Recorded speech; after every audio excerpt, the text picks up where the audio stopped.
Good morning class. देखो हम लोगों ने दिल्ली सल्तनत स्टार्ट की थी। दिल्ली सल्तनत हमारी लगभग ख़त्म हो गई है। अच्छा, दिल्ली सल्तनत के दौरान ही कुछ नए डिपार्टमेंट हमारे सामने आते हैं। बेसिकली डिपार्टमेंट क्या सामने आए, डिपार्टमेंट तो पहले भी थे। एंशिएंट में हम देखते हैं कि गुप्तों के काल में, अशोक के टाइम पे, सबके टाइम पे ये सारे के सारे डिपार्टमेंट थे। लेकिन जैसे ही टर्किश लोग सामने आए तो इनके थोड़े से नाम चेंज हुए हैं। तो आज हम देखेंगे दिल्ली सल्तनत का केंद्रीय प्रशासन, सेंट्रल एडमिनिस्ट्रेशन ऑफ दिल्ली सल्तनत। ठीक, तो हम देख रहे हैं दिल्ली सल्तनत का केंद्रीय प्रशासन। केंद्रीय प्रशासन देख लो, इसमें होता क्या है, छोटा सा ही टॉपिक है, ज़्यादा बड़ा है नहीं।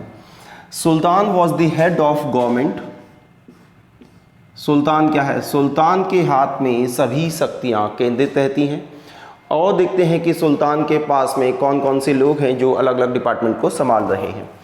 तो सबसे पहला ही जो प्रमुख व्यक्ति होता है सल्तनत काल में, दैट वाज अ वज़ीर। वज़ीर लाइक अ प्राइम मिनिस्टर, प्रधानमंत्री। तो सुल्तान के बाद जो सरकार में सबसे महत्वपूर्ण व्यक्ति हो रहा है वो है वज़ीर। ठीक, तो इसको लर्न कर लेना है। वज़ीर वॉज आ प्राइम मिनिस्टर। दूसरा जो सबसे इम्पोर्टेंट पद है फिर है दीवान ए अर्ज। दीवान ए अर्ज। दीवान ए अर्ज कौन होता है? दीवान ए अर्ज होता है सेना प्रमुख। और हम क्या देखते हैं कि ये विभाग सर्वप्रथम बनाया किसने है? बलबन ने। ठीक, और फिर इसी को स्थायी किसने कर दिया था? अलाउद्दीन खिलजी ने। तो ये भी एक महत्वपूर्ण विभाग हो गया, दीवान ए अर्ज। ध्यान रखना अर्ज को, अर्ज मतलब सैन्य विभाग। फिर दीवान ए वजारत। दीवान ए वजारत बहुत महत्वपूर्ण है। क्यों है? क्योंकि सारा का सारा रेवेन्यू यही कैलकुलेट करेगा, यही उगाएगा, इसका सारा का सारा ये काम है। तो एक इम्पॉर्टेंट विभाग हमारा क्या हो गया? दीवान ए वजारत। इसको लर्न करना है। वजारत किससे? राजस्व विभाग से संबंधित है। तीसरा हमारा ये हो गया। नंबर 4 दीवान ए रसालत। नंबर 4 क्या है? दीवान ए रसालत, यानी धार्मिक विभाग है। धर्म से संबंधित सभी काम इसके हाथ में हैं और बेसिकली ये मॉरल कैरेक्टर को भी देखता है। कुरान के हिसाब से सारा का सारा क्या प्रशासन को मैनेज करने की सलाह सुल्तान को देगा। तो एक इम्पॉर्टेंट विभाग हो जाता है दीवान ए रसालत। ठीक, इसके बाद है दीवान ए मुस्तखराज। देखो,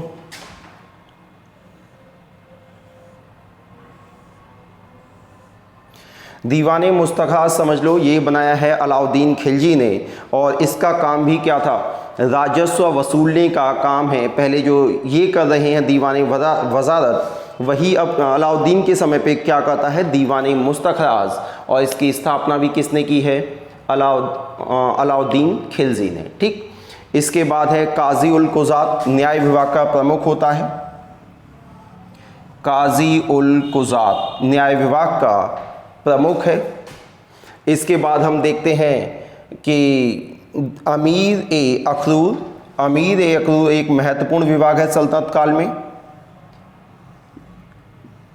और अमीर ए अखरूर हम देखते हैं कि ये घुड़सवार जो अस्तबल होता है ना, जिसके पास सेना के सारे घुड़सवार रहते हैं, वो है अमीर ए अखरूर। उसके बाद दीवान ए रियासत। दीवान ए रियासत भी एक महत्वपूर्ण विभाग है। सारा बाजार और वाणिज्य इसी के पास में रहता है। तो ये एक इम्पॉर्टेंट विभाग हो गया। तो लगभग कितने हो गए? 4 5 6 7 8 विभाग हमने ये देख लिए।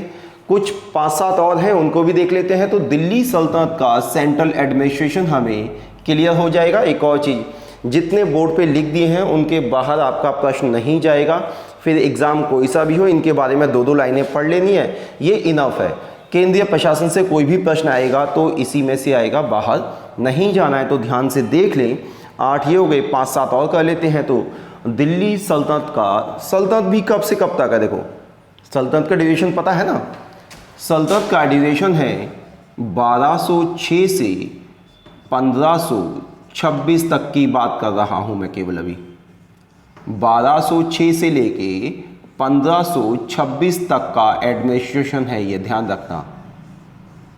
ठीक है, तो अब हम कुछ और डिपार्टमेंट देख लेते हैं ताकि हमारा सेंट्रल एडमिनिस्ट्रेशन क्या हो जाए, क्लियर हो जाए। ठीक, देखो हमने 8 या 9 डिपार्टमेंट उधर देख लिया सेंट्रल एडमिनिस्ट्रेशन में, बाकी अब देख लेते हैं।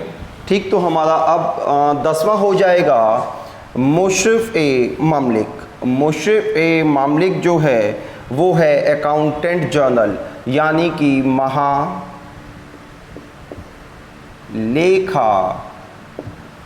महालेखाकार। ठीक है, तो हमारा 10वां ये हो गया, इंपॉर्टेंट है मुशर्रिफ ए ममलिक। मुशर्रिफ ए ममलिक महालेखाकार। उसके बाद है बरीद ए ममलिक। बरीद ए ममलिक समझ लो कौन होता है, गुप्तचर विभाग का प्रमुख। गुप्तचर विभाग का प्रमुख मतलब हेड ऑफ स्पाई। गुप्तचर विभाग का प्रमुख क्या हो गया, बरीद, हिंदी में भी लिख देता हूँ, बरीद, बरीद ए ममलिक। ठीक, फिर दीवाने खैरात। दीवाने खैरात क्या है, दान विभाग।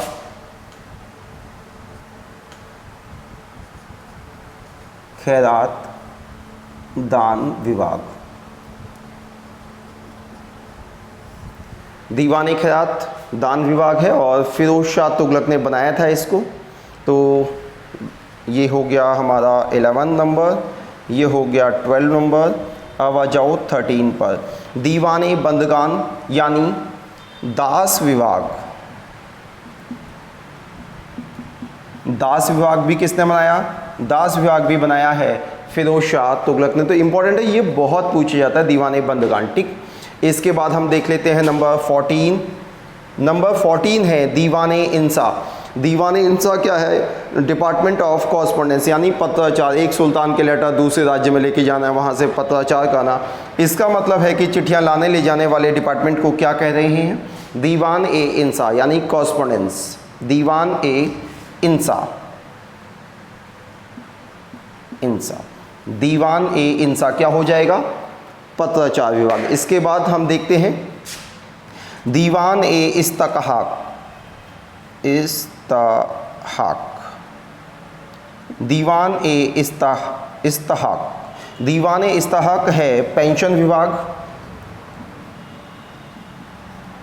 पेंशन विभाग, और ये भी बनाया था फिरोज शाह तुगलक ने। इंपॉर्टेंट देखो, फिरोज शाह तुगलक ने काफ़ी कुछ बना दिया है। एक दास विभाग बहुत पूछा जाता है क्योंकि उसके पास 1,80,000 स्लेब थे। फिर एक दीवाने खैरात दान विभाग भी उसने बनाया है, ये तो चल ही रहा था सल्तनत में। दीवाने इस्तहाक भी उसने बनाया है, पेंशन विभाग। फिर दीवान ए अमीर ए कोही। दीवान ए अमीर ए कोही, ये बहुत बहुत इम्पॉर्टेंट है।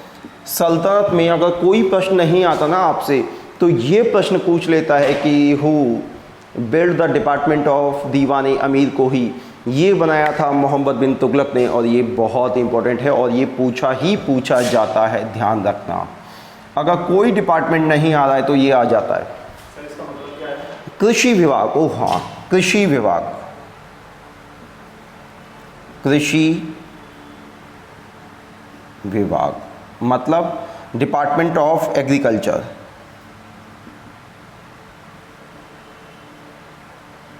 एग्रीकल्चर, डिपार्टमेंट ऑफ एग्रीकल्चर बहुत ज़्यादा पूछा जाता है। ठीक है, इसके बाद हम देखते हैं कि अमीर ए हज़ब। अमीर ए हज़ब होता है royal in charge of the court, यानी कि दरबार का संचालक। दरबार का संचालक। तो इस तरीके से ये 15वां हो गया, ये 16 हो गए और ये हो गया हमारा 17वां। हमने केंद्रीय प्रशासन के दौरान हमने 17 डिपार्टमेंट किए हैं और इन्हीं में से आपसे कोई ना कोई घूम फिर के आ जाएगा। देख लो इतने ही हैं और इस टॉपिक में इतना ही है, ध्यान से कर लेना। मतलब हाँ, अगर प्रश्न आएगा तो इन्हीं में से आएगा। आज के लिए इतना ही, धन्यवाद।